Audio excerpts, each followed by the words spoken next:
Hello dear students, good evening सभी को। Welcome back to our channel dear English. उम्मीद करते हैं सब अच्छे होंगे।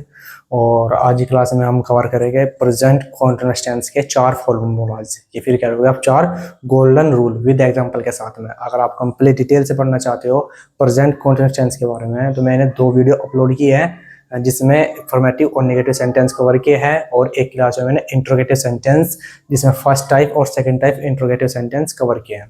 So let's start today's class without wasting much of time. जो पहले सेंटेंस है या फिर आप क्या लोगे, जो अफर्मेटिव सेंटेंस होते हैं उसके बनाने का फॉर्मूला सबसे पहले क्या लिखेंगे हम।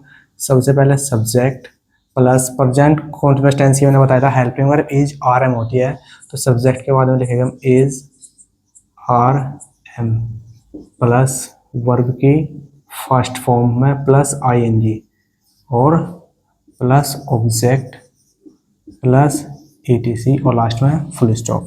अगर प्रेजेंट कॉन्टिन्यूअस टेंस के आपको नेगेटिव सेंटेंस बनाने होंगे तो उसके लिए क्या करेंगे, हेल्पिंग वर्ब के बाद में नोट का प्रयोग करेंगे। देखेंगे सबसे पहले सब्जेक्ट प्लस इज आर या एम में से कोई एक अकॉर्डिंग टू द सब्जेक्ट।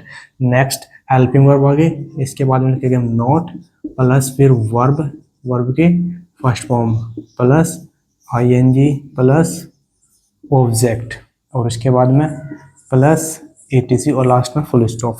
अगर आपको फर्स्ट टाइप इंट्रोगेटिव सेंटेंस बनाने यानी कि जो उनसे वाक्य क्या से शुरू होते हैं तो उसके लिए क्या बताया था, सबसे पहले हम हेल्पिंग वर्ब यानी कि इज आर या एम का प्रयोग सबसे पहले करते हैं, प्लस उसके बाद में सब्जेक्ट प्लस उसके बाद में देखो भाई इज आर एम था, सबसे पहले इज आर एम चले गया, उसके बाद में सब्जेक्ट है प्लस सब्जेक्ट के बाद में नोट। कभी आप फर्स्ट टाइप इंट्रोगेटिव सेंटेंस बनाओ और आप ये देखते रहो कि हेल्पिंग वर्ब के बाद ही नोट लगाना, आप सब्जेक्ट के पहले नोट लगा के बैठ जाओ फर्स्ट टाइप इंट्रोगेटिव सेंटेंस में। आपको ये देखना कि भाई जो हेल्पिंग वर्ब थी इज आर एम वाक्य के शुरू में क्या होने की वजह से इज आर एम सबसे पहले आगा, तो उसके बाद में सब्जेक्ट नोट अपनी जगह पे ही है और प्लस वर्ब की first form plus first form में ING लगाओगे और प्लस में ऑब्जेक्ट प्लस ETC और इंट्रोगेटिव सेंटेंस के लास्ट में हम फुल स्टॉप न लगा के प्रश्नवाचक चिन्ह का प्रयोग करते हैं। आई होप यहाँ तक चीज़ें क्लियर होगी, क्योंकि मैंने चीज़ एक बार और बता रहा, रिपीट कर रहा, कीप इन योर माइंड, ठीक है, कि भाई जो बहुत सारे बच्चे इस चीज़ में कन्फ्यूजन करते हैं यहाँ पे कि जब हम फर्स्ट टाइप इंट्रोगेटिव सेंटेंस की बात करते हैं क्या के लिए सबसे पहले हम helping verb is are am का प्रयोग करते हैं, उसके बाद में सब्जेक्ट केवल जो इज आर एम शुरू में गया, बाकी जो नोट है वो अपनी जगह पे है, वर्ब की फर्स्ट फॉर्म ING ऑब्जेक्ट और ETC।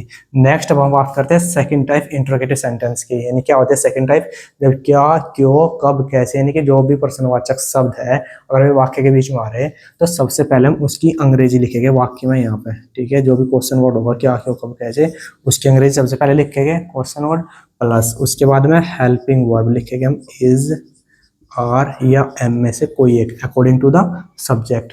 नेक्स्ट लिखेंगे हम सब्जेक्ट प्लस अगर नोट होगा तो सब्जेक्ट के बाद आएगा यहाँ पे, ठीक है, तो सब्जेक्ट नोट प्लस इसके बाद में वर्ब की फर्स्ट फॉर्म प्लस वर्ब की फर्स्ट फॉर्म में ING, इसके बाद में प्लस ऑब्जेक्ट और प्लस ETC और लास्ट में प्रश्नवाचक चिन्ह। आई होप यहाँ तक चीज़ आपको क्लियर होगी सारी चीज़।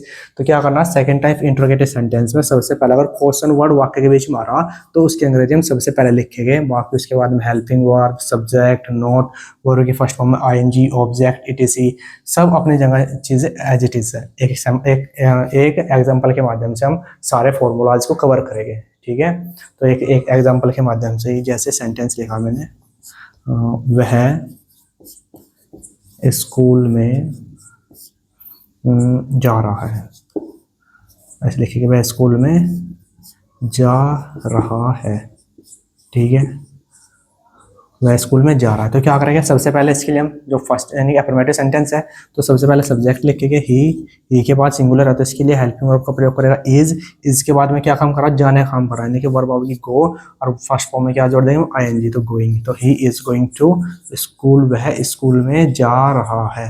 डन है यहाँ तक।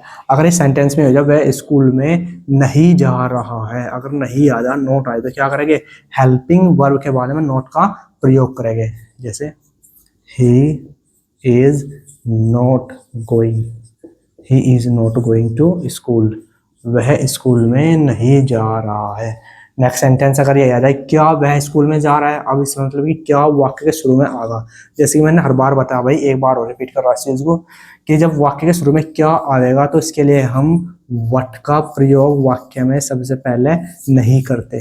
ठीक है, तो जब वाक्य के शुरू में क्या आ रहा तो फिर जब व्हाट का प्रयोग नहीं करने का तो क्या करेंगे, सबसे पहले हम सब्जेक्ट के अकॉर्डिंग इज आर एम यानी कि हेल्पिंग वर्ब का प्रयोग सबसे पहले करते हैं। जैसे लिखेंगे हम इज, सॉरी, तो सिंगुलर यानी कि वह सिंगुलर है तो इसके लिए सबसे पहले लिखेंगे हम इज, इसके बाद में फिर subject he, is he, go is he not, क्योंकि नॉट भी तो आ रहा है इसमें, नहीं क्या वह स्कूल में नहीं जा रहा है तो is he not going to school, going to school. और लास्ट में पर्सनवाचक चिन्ह, क्योंकि फर्स्ट टाइप इंट्रोगेटिव सेंटेंस है। अगर आपकी बारिश में वाक्य के शुरू में क्या ना हो गए, इसमें वह स्कूल में कब जा रहा है, कब आ जाए यानी कि कब जा रहा है, कब के लिए वैन, पर्सनवाचक शब्द वाक्य के बीच में आगा तो इसके लिए क्या करेंगे, सबसे पहले इसी पर्सनवाचक चिन्ह की अंग्रेजी लिखेंगे। सबसे पहले कब के लिए वैन, वैन के बाद फिर क्या होगा, हेल्पिंग वर्ब लिख के क्वेश्चन वर्ड होगा इज आर एम में से, क्योंकि सिंगुलर है तो इसके लिए हम प्रयोग करेंगे इज का।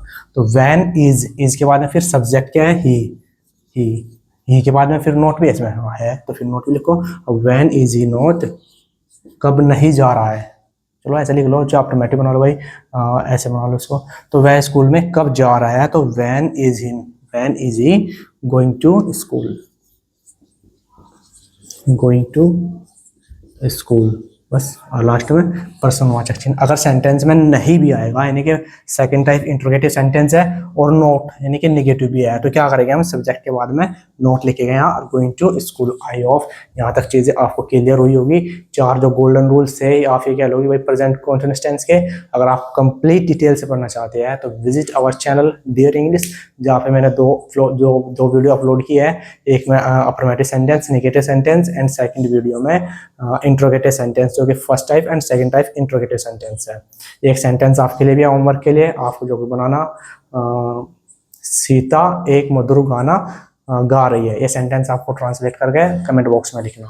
अगर आपको वीडियो अच्छी लगी please subscribe our channel and share it with your classmates. मिलते हैं नेक्स्ट क्लास में।